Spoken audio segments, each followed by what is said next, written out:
This is an unofficial, fan-made audiobook. All original stories are owned by Wizards of the Coast. If you are enjoying these stories, please consider subscribing to my Patreon over at patreon.com/voxoraculum for some special patron-exclusive content. Thanks. On with the story. Helga. Fountainport loomed over the largest pond in Valley. The graceful spire of water magically spouting from the carved lily above the throne room was visible long before Helga and the others reached the Tadpole Harbour district at the base. Each level was a work of art. 3 basins carved from soapstone and embellished with curved designs, flower petals, lapping waves, stylized frogfolk faces. Large portcullises beneath the city allowed animal folk to stream into the docks, eager to join year-round celebrations, encouraged or directly sponsored by King Glarb himself. The thoughts of her former mentor seasoned Helga with a dash of anxiety and a heaping spoonful of shame, while her allies admired the floating market beneath the lowest tier of the city. Eateries and shops stacked in a jumble of water-stained wood and round windows. She floundered in her mind's muck, while they stared at the blue light shimmering through the ceiling of water held aloft by powerful weaving, surrounded by glass bubbles as large as a house. She hunched, as if waiting for a blow to fall. "This place is incredible," Phineas said, awed. "Three Tree City might be bigger, but my head's about to twist clean off here from looking." "I prefer less water," Gev griped. "After this, I will holiday at the ever-burning oak." "Work before sightseeing," Ral said. Mabel sidestepped a blue-feathered birdfolk, fleeing an otter with a broom. "I'm not certain where to begin. We can ask after Cruelclaw, but he may have allies hiding him." Helga inhaled, held it, and forced herself to exhale. "Maybe, possibly, I could get us in to see King Glarb and ask for his help." "Of course," said Mabel. "You were his apprentice." "Yes, but we didn't part on the best terms." "Did he try to kill you?" Ral asked. "Of course not," Helga exclaimed. "Did you steal anything from him?" "I would never." Ral shrugged. "Then you're fine. How do we get in to see him?" Helga hugged herself. "In theory, we ask his aides for an audience. He's usually busy, but under the circumstances, he would probably want to know what's happened." "Lead the way," Mabel said. Helga considered asking a frogfolk weaver to open a portal to the topmost level, but the long way was more scenic, and delayed the inevitable. She led them to the glass elevators at the center of the tier, resting atop pools of water, attended by frogfolk and otterfolk wearing silky blue uniforms with matching hats.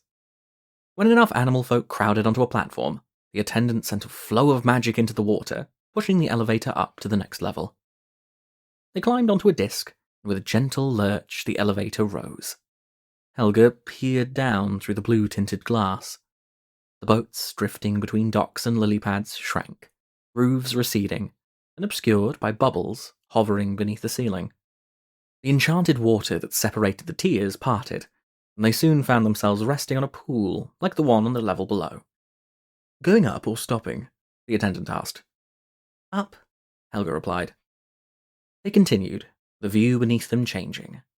Here, buildings in the preferred frogfolk style sat atop individual bowls, their domes tinted glass or porcelain-thin soapstone. The boats gliding between them were more elegant, intricately carved and decorated with rich embellishments. Some flaunted sails embroidered with silver thread, while others were propelled by water cantrips. At last, they ascended to the top level. More weaving supplemented mundane construction methods. Walls of shimmering, falling water instead of glass, colors shifting like rainbow hues in a bubble of soap. Small fountains imitated the massive one at the center, where King Glarb's throne room overlooked not only all of Fountainport, but the entire pond around it and beyond. "The view is breathtaking," Mabel said as they stepped off the elevator. Wait till I tell my sisters, Phineas whispered. They won't believe me. Helga tried to appreciate the birdfolk's eye view of far-off forests and mountains, plains spread like a quilt of flowers and crops. Instead, she trembled at their impending meeting. Would King Glarb remember her? Perhaps she'd be simply one face among many apprentices, her departure unremarkable, her name faded into obscurity. Or perhaps he would remember precisely why he banished her. In the throne room's antechamber, animal folk lounged on gilded lily pads and petal-upholstered divans, or swam in the clear water. The king's aide, identifiable by his tall, creamy white hat and robes, approached and bowed politely. "May I assist you folk with something?" the aide asked, his tone suggesting he most certainly could not. Helga must have taken too long to respond because Mabel sniffed and elbowed her. "We're here to see King Glarb, please," Helga said, wishing she didn't sound so small and breathless. The aide smiled. "His moistness is indisposed today, and likely tomorrow. But next week—" "Helga was his apprentice," Mabel interjected. "Perhaps the king might be amenable to seeing her sooner?" "An apprentice?" The aide peered at Helga more pointedly. "I doubt it, but—" "Wait. Did you say Helga?" Helga's stomach attempted to hide between her toe webbing. "This is urgent," Mabel insisted. "We would prefer to discuss it with the king directly, to avoid a potential panic." "Panic?" "Relating to the calamity beasts." "Calamity beasts?" The aide's eyes bulged, and his voice rose in pitch to a near squeal. "I see. I'll return presently." He hopped toward the throne room. "Helga," Mabel said, in the sort of parental voice that conveyed impending disappointment. "What precisely did you do to be released from your apprenticeship?" Helga gripped her wand as if it could shield her from her own inadequacies. "There was an incident. It wasn't the first.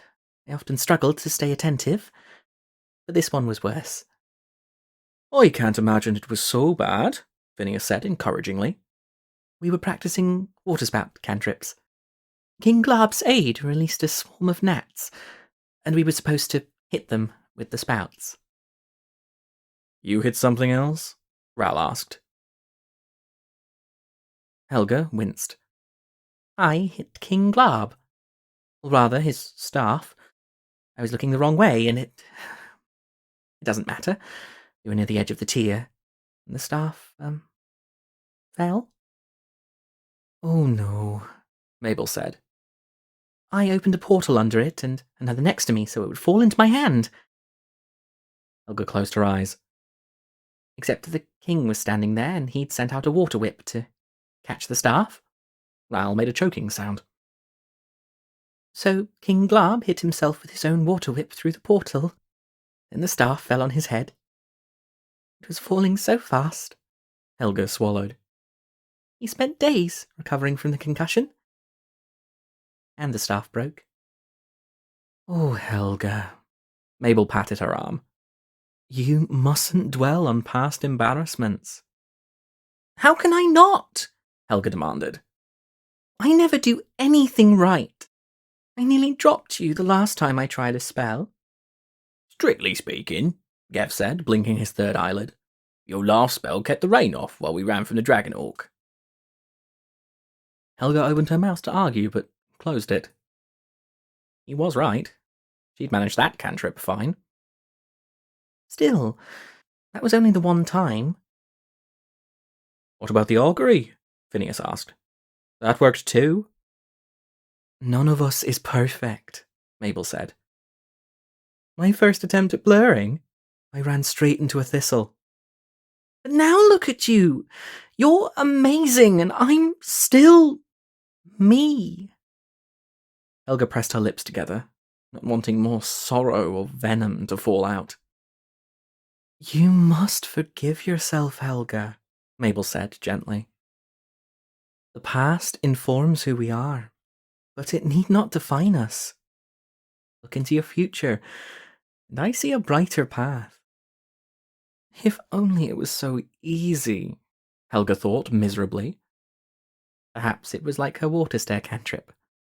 She took one step at a time. Soon she'd be higher than she started. But she'd have farther to fall. The aide returned and led them into the throne room, encased in pillars of water weaving that supported the soapstone flower, its liquid spire above. Lily pads carpeted the basin, some rising to form pedestals that provided shade or perches. They bloomed in an array of colours, from creamy white to sunrise pink, bright yellow filaments at their cores like tiny suns. At the end of the room, on a massive throne of delicate, floral tracery, the silk-robed king regarded Helga with open disdain. "The prodigal apprentice returns," King Glarb said, his voice deep and resonant. "I'm told you bring word of a calamity beast." Yes, Helga croaked, then cleared her throat. Maha attacked my village, so I went for help, and we... "That is a shame." King Glarb leaned his chin on his fist. "But such calamities are unpredictable, or we wouldn't need augurs." It wasn't only my village. The Night Owl destroyed others, and the Flood Guard drowned the Docklands in Three Tree City. A weasel folk called Cruelclaw stole a Calamity Beast egg, Mabel explained. We believe this is causing the attacks. We tracked him and his mercenaries here to Fountainport. If Helga hadn't been staring at the king, she might not have noticed the shift in his gaze. She followed it to the left of the throne, where dim light emanated from behind an oddly placed leaf screen. "You tracked him here?" King Glarb asked. "Does anyone else know of this?" A group of lore keepers, Mabel said. Their own folk are looking for the egg as well. King Glarb steepled his fingers. "This does present a problem." Helga squinted at the partition, extending her senses toward it, through the water beneath.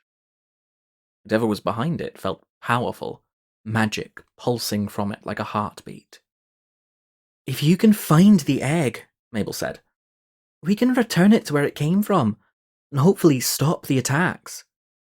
I have a rather different solution in mind.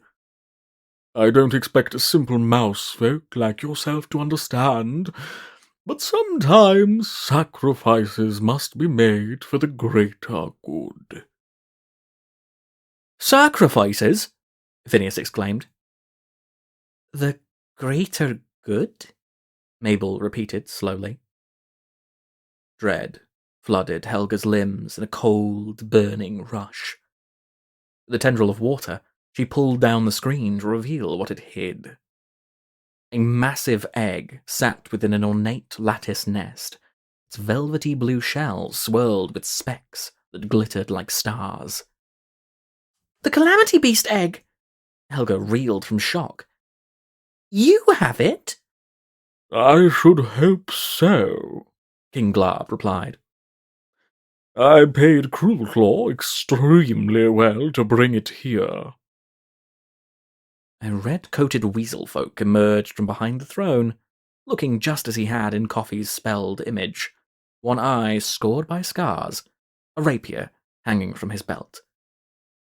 The Darside Company fulfills its contracts, Cruelclaw said, his voice rough as limestone.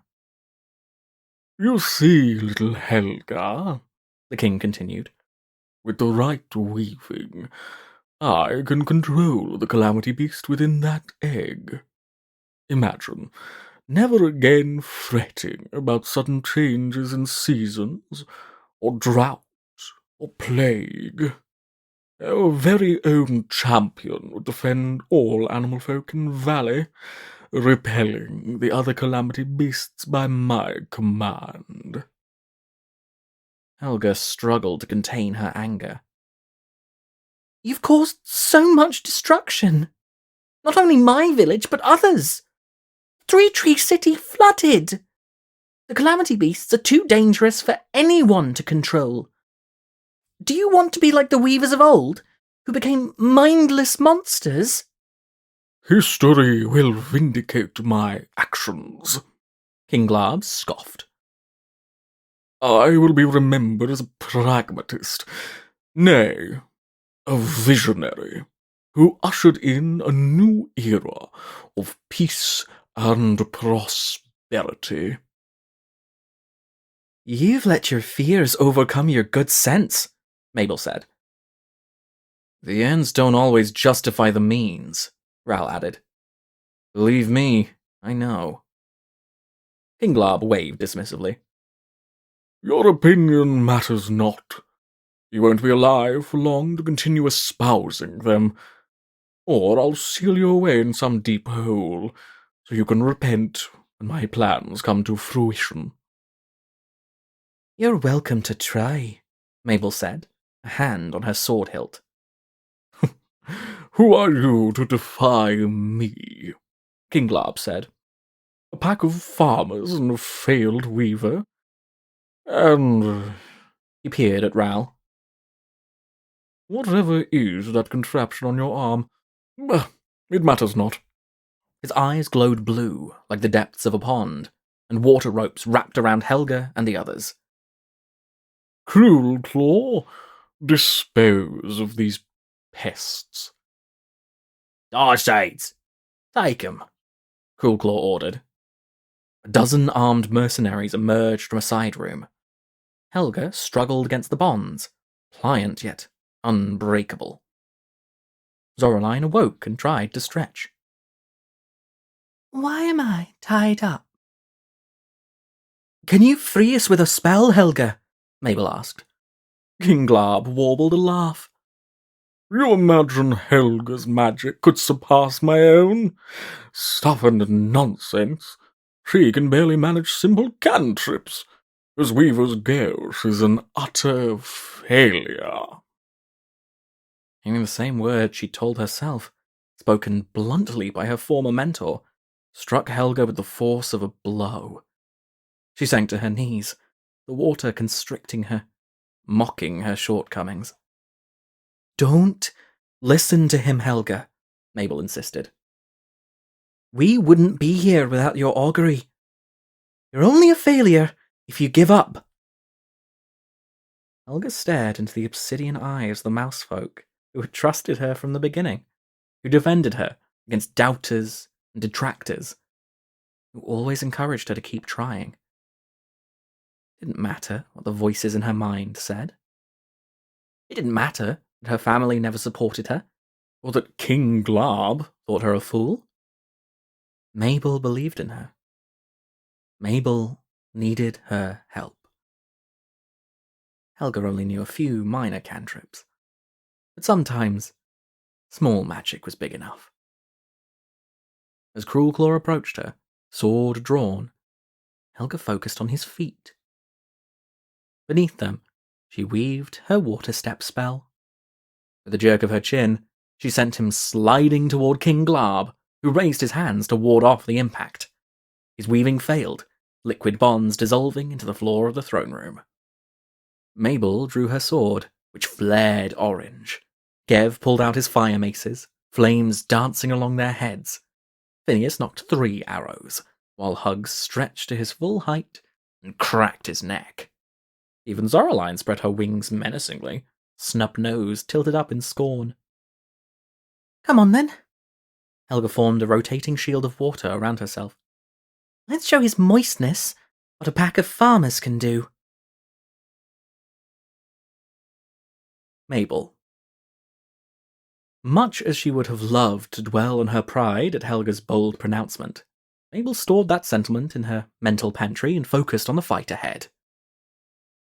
She needed to stop King Glarb's mad plan, protect her allies, no, her friends, and return to her family in Goodhill. A rabbit folk thrust his spear at her, taking advantage of his longer reach. Sidestepping, Mabel cut through the haft with her glowing blade, the spear's point splashing to the floor. She blurred out of the way of a volley of knives, then a staff swipe. Every enemy who sought to strike her found only empty air as her magic obscured her movements. Even as she fought, Mabel watched the others. Hugs and Gev faced two snarling raccoon folk, one punching with spiked knuckles, the other weaving a whirlwind of objects, teapots, sharpened mussel shells, smooth stones, and more. Hugs slapped the aerial detritus aside, or caught it and threw it back. Gev leaped off Hugs' shoulder and swung his fiery maces in a deadly figure eight. The weaver's missiles burned to a crisp, or broke into smaller pieces, with sharper edges. Overhead, Zoraline engaged in aerial battle with a vicious songbird, wielding a sword with two blades, extending from a central haft. Zoraline evaded, twisting her wings backward on the upstroke to hover in place while the birdfolk swept past. With a keening cry, she unleashed a prayer spell that blew her enemy past the edge of the basin. A skunk folk pursued Phineas, who zigzagged around her, too quick to catch. She unleashed a putrid spray spell, friend and foe alike staggering from the stench. Phineas leapt up and back, loosing his trio of arrows. The ends, tipped with spiked burrs, wedged in his opponent's furry backside, making her yelp in surprise and pain. Gev spat flame at the stink cloud, which flared into a ball of fire before dissipating. "You give striped rapscallions everywhere a bad name," he hissed at the skunk folk. Ral sighed and sent a bolt of lightning arcing at a lizard folk in mid-leap. She recoiled and landed awkwardly in the water, wisps of smoke emanating from her scaled armor. "Always with the fighting," Ral muttered. King Glarb stood in front of the Calamity Beast egg as Cruelclaw advanced on Mabel, his gaze murderous. "I know your type," Cruelclaw rasped, cracking his neck. "You think because you helped fend off some starving bandits once, that makes you a hero. You're not. I'm a professional, and you're an amateur. I'm a fighter, and you're a farmer. Leave with your life and make better choices." "I'm not a farmer," Mabel replied. "I'm a baker." Cruelclaw thrust sharply with his rapier, a blow Mabel sidestepped. The next she parried with her shield, the thin sword glancing off, leaving an acrid green streak across the surface. Poison. If he hit her, the fight would end quickly, not in her favor. The weasel folk bore down relentlessly, slashing and thrusting with pure malice. She dodged and blurred around him, hoping that he would tire. Her sword, glowing dimly at first, brightened and trailed streaks of orange light as if rending the air with fiery claws. Still Cruelclaw sliced and stabbed, his breath even, as if he could fight for hours. Mabel sidestepped to her left and found herself back where she started. King Glarb had opened a portal and she'd blundered into it. Cruelclaw's blade fell toward her head. She raised her sword and shield to block the strike. They landed in a bind, blade to blade, hilt to hilt. He pressed down, the poisoned edge of his weapon shifting closer to her face, her neck. In moments, he would end her.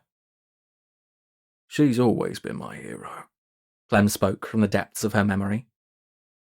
"She's gonna be a hero, Pip," Foggy added. "She's gonna have an adventure and do sword fights and use magic and then come back and tell us all her stories." Her story couldn't end now. King Glarb couldn't succeed, for the sake of Valley and all of Bloomburrow beyond. Mabel could almost feel her family's hands joining hers, their arms lending her strength. Her blade burst into flame, bright as the heart of a bonfire. Cruelclaw gasped as the sword singed his fur, stumbling back. Fear glittered in his good eye. Mabel swung, sending an arc of fire toward him, driving him toward the edge of the basin. Soon he stood on the precipice of death, by burn or a long fall. With a flick of her wrist, she disarmed him, his weapon tumbling toward the clear water far below. "Do it, Baker," he snarled. "In this!" The runes on her blade flashed. She could end him. But should she? Was this the tale she wanted to tell her children? No. Leave with your life, Mabel said. Make better choices. It's never too late to do good instead of harm. Cruelclaw's retort was lost as a croaky shout drew their attention. King Glarb's hands formed complex patterns in the air, and before him, Helga struggled vainly to free herself from a block of ice. Righteous fury filled Mabel. She blurred toward the king, sword swinging, hoping its fire would distract him and break his weaving. Instead of a slice of flame, a huge blaze roared from the blade. It looked like a wolf in mid-leap, the form gone too quickly for her to be certain. King Glarb flung his arms up with a shout of fear.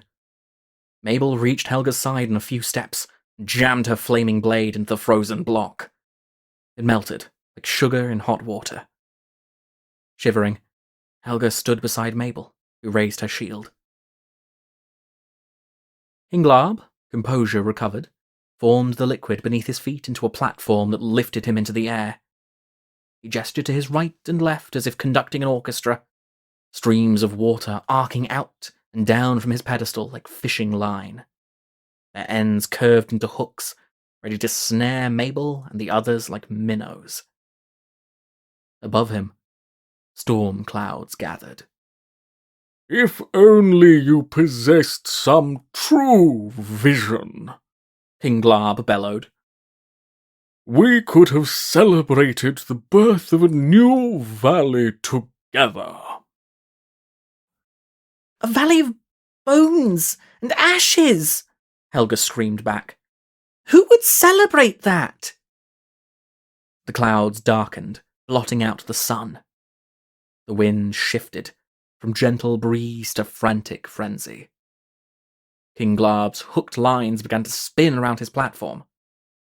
A failure like you cannot possibly understand my genius. Ral sidled up to Mabel. We have a problem. Only one, Mabel retorted. A bigger one. This ends now, King Glarb shouted. Lightning cracked the sky like a dropped plate. From between streaks of electricity, the storm hawk emerged with a deafening roar. Folding its four wings against its body, it plummeted toward the king like a lance. King Glarb vanished into a portal as deadly claws raked the space where he'd stood. Individual fights ceased as animal folk fled this new enemy. Mabel dragged Helga to the relative shelter, the vast covered throne, Ral close behind. Could you try the same spell as before? Mabel asked him. Probably a bad idea, Ral replied. I zapped that water spire. It could electrocute anyone touching water in Fountainport. So could the hawk. Ral peered at the sky. I can try to calm the storm. Could be wasted energy. The dragon keeps stirring it up. Do your best.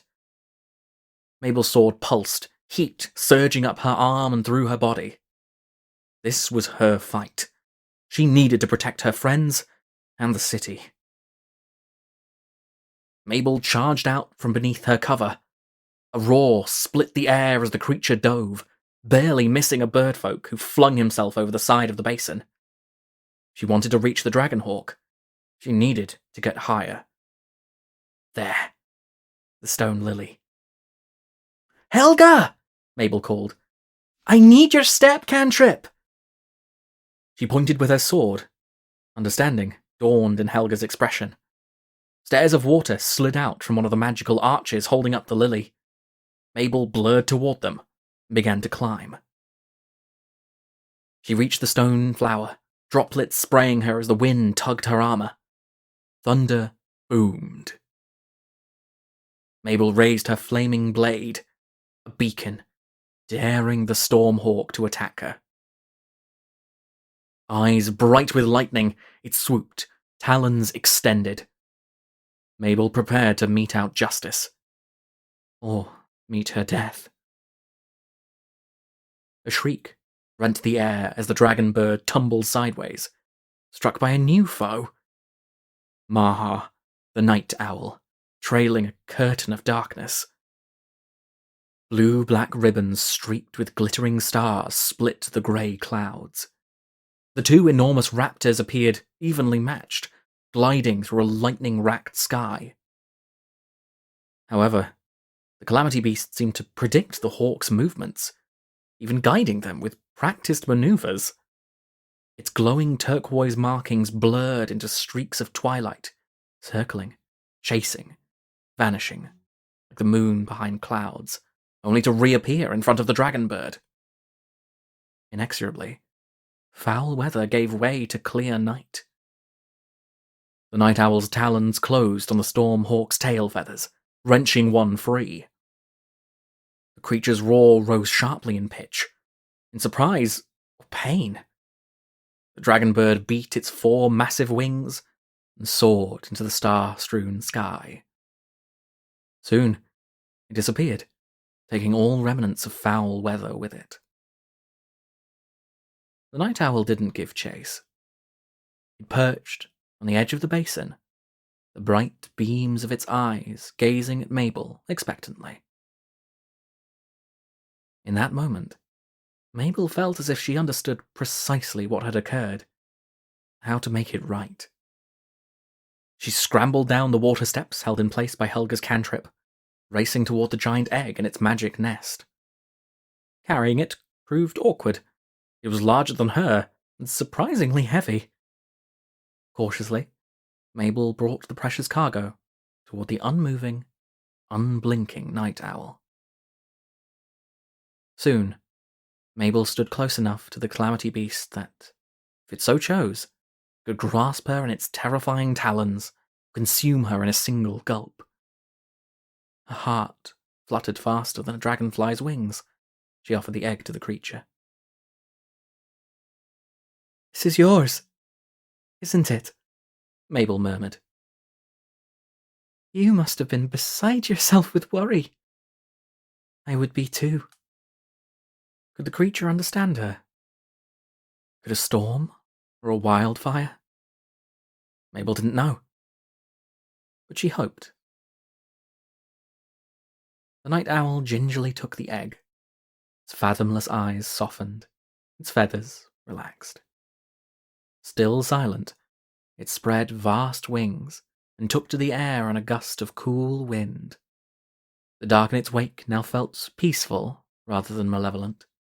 The domain of batfolk, glowing insects, and flowers that blessed the shadows with their sweet perfume.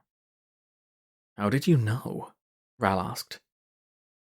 "I didn't," Mabel replied. "But if I followed the egg all this way to protect my own family, why not the other way around?" Ral's whiskers twitched. "That may be the most motherly thing you've said since I met you." "Oh, I think I can do better than that." Mabel turned to her companions and the remnants of Cruelclaw's mercenary band, raising her voice to be heard throughout the throne room. "Come on, everyone. Let's clean up this mess." King Glarb not only fled the immediate area, he left Fountainport entirely, his whereabouts unknown. Cruelclaw too escaped, and his minions surrendered or followed his example.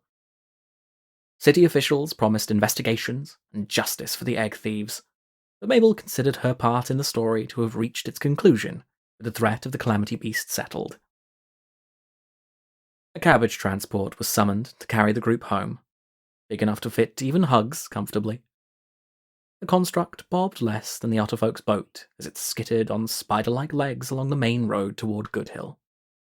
Ral, of all folk, found it unsettling, asking more than once if Mabel was quite sure they wouldn't be suffocated by mouldering produce. She assured him they were safe. "This was quite an adventure," Phineas said, scratching his ear. "But I'm happy to go home again." "The striped rapscallions add another accomplishment to a list already long," Gav said. "I didn't even lose my tail, as I did when—" Hugs interrupted with a low growl, and Gev's mouth clapped shut. Zoraline yawned. "I can take word to the village tonight. Then everyone will know to expect us." Before Mabel could reply, the Batfolk returned to sleep. Helga stared pensively at the passing scenery. Mabel, loath to interrupt the frogfolk's melancholy musings, turned her attention to Ral. "What of you?" Mabel asked him. "Your own quest remains incomplete." "I'll see you home," Ral replied. "From there, I'm not sure. I have to tell people about that wayward dragon." "Your husband?" "Among others." Mabel's heart ached on his behalf. "I hope you can return to him soon." A spark lit in Ral's eyes, but he said nothing. The rest of the journey was spent in idle chatter and quiet contemplation. The growing yearning for the road to reach its end. And so it did. The outskirts of Goodhill coming into view near the second sunset, its verdant fields and windmills and bat towers, a sweet, familiar sight. Even sweeter, folk lined the roads, waving, banging pots and pans, treating their arrival as an impromptu parade. Many gathered outside Mabel's home, raising a raucous cheer. She and the others climbed out of the transport. Pip and Foggy flung themselves at her as Clem and Rosalind waited patiently at the front door. Above them, a sign read, "Welcome back, ma'am," with, "and everyone else," scrawled below as an afterthought. "Oh, I've missed you all," Mabel said, voice raw as she drew her husband and daughter into the family hug. "Nothing for it," Clem said. "We'll go with you next time, so we won't miss each other." Mabel nuzzled his nose in reply. "I helped to hang the sign," Pip shrieked. "He poked my eye again," Foggy complained. Rosalind shook her head ruefully, and Clem squeezed Mabel, his eyes filled with laughter. Phineas was passed around by his family, his sisters fussing over him mercilessly. Gev, perched atop Hugs's shoulder, told their story, with surprising accuracy, to an awestruck audience. Zoraline stood beside them, her diaphanous robes fluttering as she raised a wing to cover her yawn. Oliver's reedy voice cut through the general din as he hopped to be seen, finally climbing onto a handy box. "Brave heroes! You have returned to us victorious." "Ah, now you've done it," Clem murmured. "Another speech for us all." Indeed, Oliver delivered an impassioned soliloquy, the details of their journey embellished by his imagination. Many listened with only half an ear, as tables were being laid with food. Rosalind brought out baskets of strawberry rhubarb muffins and sunflower seed scones with cherry jam. And all present filled plates and stomachs. Helga stood apart, still a stranger to all but the folk she'd fought beside. Ral lurked nearby, another outsider, his expression irritated as he accidentally struck someone with his tail. "Why don't you two get some treats?" Mabel told Pip and Foggy, who were briefly torn before relinquishing her in favour of baked goods. She embraced Clem once more, and skirted scores of well-wishers to reach the awkward pair. "You should eat," Mabel said. "Troubles fade when the stomach is full, as my mother says." "She sounds wise," Helga replied, anxious smile firmly in place. "Will you return to your parents now, or to Pondside or Haymeadow?" Helga hesitated. "I thought maybe I could stay here? As a hedge witch, to do weather auguries and cantrips. If it isn't too much trouble." My family would have me, but... No need to justify, Mabel said gently. I'm sure Oliver would be delighted to add another hero to the town roster. Me? A hero? Helga's anxious expression shifted to a startled, genuine smile. You'll have to become accustomed to hearing the moniker on your birthday. Mabel turned a questioning gaze to Ral. I'm leaving, he said brusquely. Bellerin clearly isn't here. It's not like a clue is gonna fall on my head while I eat a muffin. Perhaps not, Mabel said. But then, at least you'll have a muffin. Before he could retort, Helga gasped, her eyes glowing like a mirror reflecting the sun. The voice that spilled from her mouth sounded distant, as if from the bottom of a pond. The kings in the dark will return, she intoned. The mage in blue will bring about the end. The light left her eyes, and Helga blinked, as if nothing untoward had occurred. What kind of muffins? Ral huffed a laugh. I stand corrected. I wasn't even eating. The kings in the dark, Mabel murmured, uneasy. What does that mean? It means I have a new question to answer. Throw it on top of the pile. Well, thanks for the tip, Augur. Ral began to walk away. Mabel rested her hand on his arm. Wait, I have something I want to give you before you leave. She raced past a curious Clem into the house, up to the attic, where she rummaged in her chest until she found what she sought. Down again. Pleased, Ral remained where she'd left him, posture tense with impatience. For you and your husband, she said, offering him a pair of iron-sap buttons embossed with holly leaves. She'd meant to work them into cloaks for herself and Clem, but never made the time. Ral took them with a curt nod, and she followed as he stalked between houses to a garden purpled by woolly thyme. You'll always be welcome here, Mabel told him, stroking the grey, fuzzy leaves. Perhaps we'll journey together again. Stranger things have happened, Ral said. Can't say I've loved having a tail, though. What? Mabel's question remained unvoiced, as Ral vanished in an explosion of lightning sparks that lit the evening, quickly fading into afterimages. A shriek behind her alerted Mabel to the presence of a pair of naughty mouselings, staring at the garden in shock. Did that otter folk disappear? Pip squeaked, grabbing Mabel's legs. Folk can't disappear, Foggy said. You must have made a portal. Mabel knew enough of portals to be sure he'd done something else entirely. Her children didn't need their peace ruffled, though. Come near to me, my little mischief makers. Come near to me, my little mischief makers, Mabel said, gathering her children close. What precisely have you been about while I was off adventuring? The littles began to talk over each other, eager to bask in the warmth of their mother's attention and affection. They rejoined Clem and Rosalind, who snuggled up as well, tails tangling together as the party around them grew more cheerful and raucous. Soon the sun slept, the moon awoke to the deepening night, a shooting star blazing across the blackberry sky like a wish granted. Which, considering Mabel was home safe and snug, it surely must be.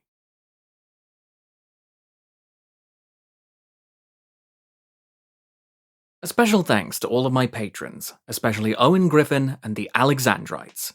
Thanks for watching and for your continued support.